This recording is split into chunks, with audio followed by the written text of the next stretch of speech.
It should be streaming right now. Let me pull it up here. But today we're going to be talking about Bitcoin, digital currencies, and what's going on there. So if you're not familiar, Bitcoin is this digital currency. First came out in 2009, and since then has started out at a penny per coin, and now just yesterday it broke 23,000. And so the ongoing debate over the last 11 years is this a fraud? Is this a scam? Is this a bubble? Some equate it to the tulip bubble, back in the days. Um, so or is this the question is, or is this a real technology that's gonna go mainstream and gain traction? So that's what we're going to talk about today. I'll give you my thoughts about it. To intro, I recently wrote a article on Kevin MD that's going to be out pretty soon. Get the whenever I get the links, I'll show them. I'll put them up. So be sure to look for that. Let me just pull up this room here for a sec. So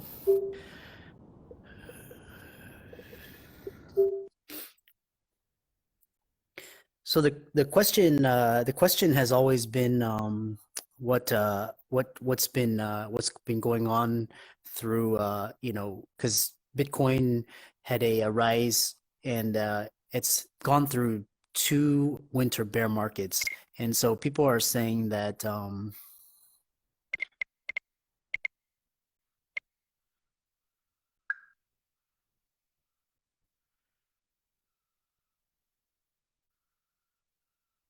so people are saying that take a look at um these different environments, but people are saying, is it it it's quite highly speculative, and quite highly unstable.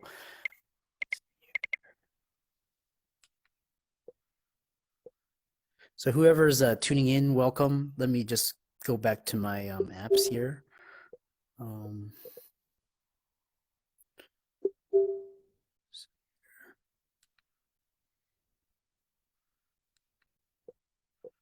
see there.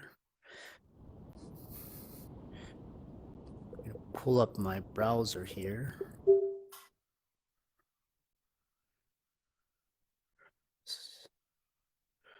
Go here,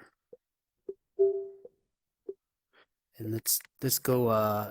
See here. Price of Bitcoin today. Price of Bitcoin today. So here, let's get this out of the way. So, today the Bitcoin was at 22,991. Let's see. And then for yesterday, if we want to take a look at the price yesterday, let's go 5 days.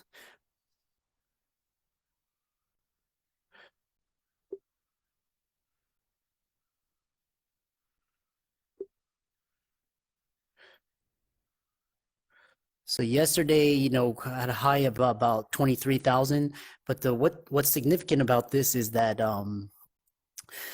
it's the first time since December of 2017 where the high was around 19,000, where and after that it fell quite significantly all the way down to a low of around 3,000, 4,000 before the current bull run. So the current price reflects a lot of interest, both institutionally. A lot of institutional investors are getting into it now, starting to see the power and potential of Bitcoin, digital currencies, the blockchain. So, again, as with all nascent technologies, there's opponents as well as supporters of the technology. And Peter Diamandis talks about different technology goes through different phases. So as a technology becomes mainstream, it goes through a period of democratization, which means easier access. and all the way up to through so democratization, then also demonetization. Demonetization means that things become cheaper and cheaper. So think of, for example, books going to Kindle. CDs now you can get off the iTunes, and books going to audio. So things are getting easier, cheaper, also becoming dematerialized, which means that things are um, becoming formless. So everything is going to be in information bits and more digitized rather than physical things. This gives rise to things such as the membership economy, business models that involve memberships and bundles rather than one-time service. And then once all of this is in place, a technology becomes deceptive before it becomes disruptive. So the classic example is the internet. So back in 96, when the internet was first starting out, then we witnessed the rise of the IPO tech boom, followed by the bust, and then followed by the rise of the um, technology giants, including Google, YouTube, Facebook, all the way to the rise of social media. And now what's going to become mainstream is now going to be virtual reality.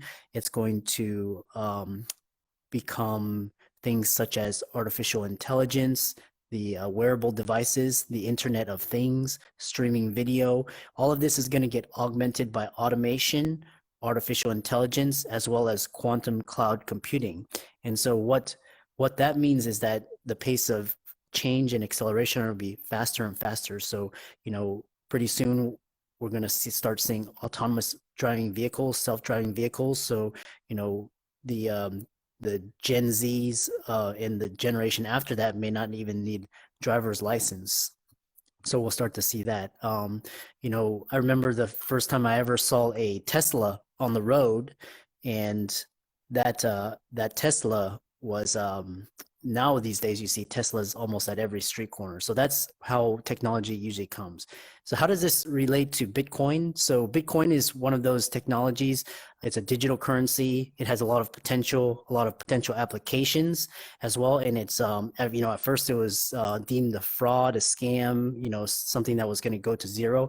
But I think now it's gaining more mainstream traction. Only time will tell before we know, but this seems to be how technology usually progresses.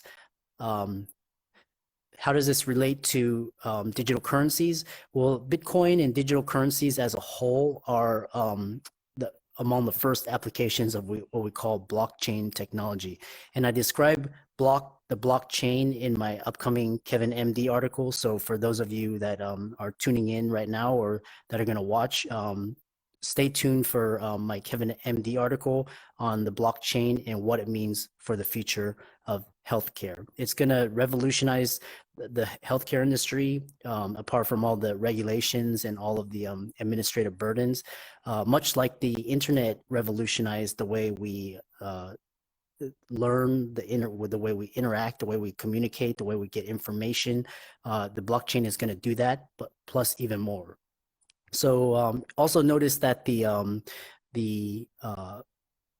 original company of Coinbase, which pretty much brought Bitcoin into the mainstream for the United States, is filed for IPO yesterday. So that signifies that the cryptocurrencies, digital currencies, Bitcoin, the blockchain technology is slowly and steadily gaining traction.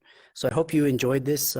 If there's anything, just type your questions in the comment. You can also contact me as well. I'll put these videos up. These are just more for you.